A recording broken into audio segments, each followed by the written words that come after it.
तेलंगन समाचार संवाददाता शरद शर्मा की सागौनी में शारदा माता के मंदिर में धाम हो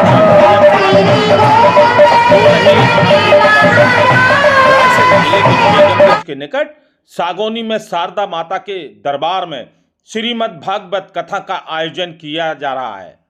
शास्त्री राधिका जी के मुखारबिंद से भागवत कथा का वाचन किया जा रहा है।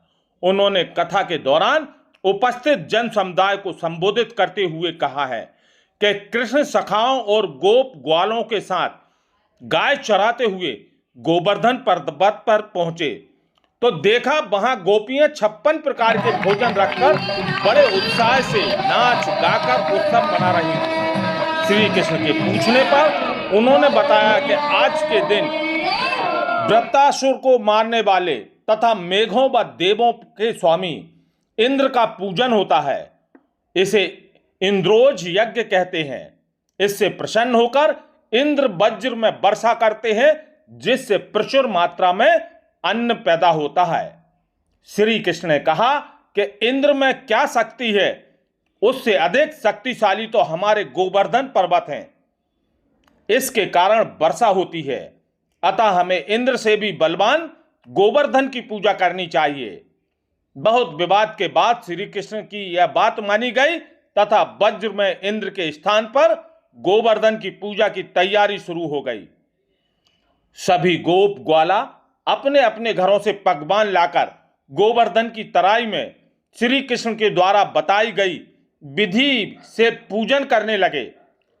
श्री कृष्ण द्वारा सभी पकवान चखने वाले ब्रजवासी खुद को धन्य समझने लगे।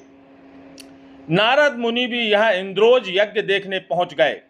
इंद्रोज बंद करने पर बलवान गोवर्धन की पूजा ब्रजवासी कर रहे थे।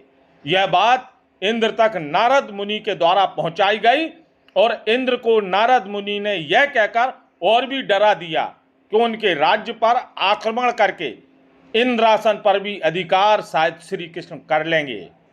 इंद्र गुस्से में लाल पीले होने लगे और उन्होंने मेघों को आज्ञा दी कि वे गोकुल में जाकर प्रलय पैदा कर दें।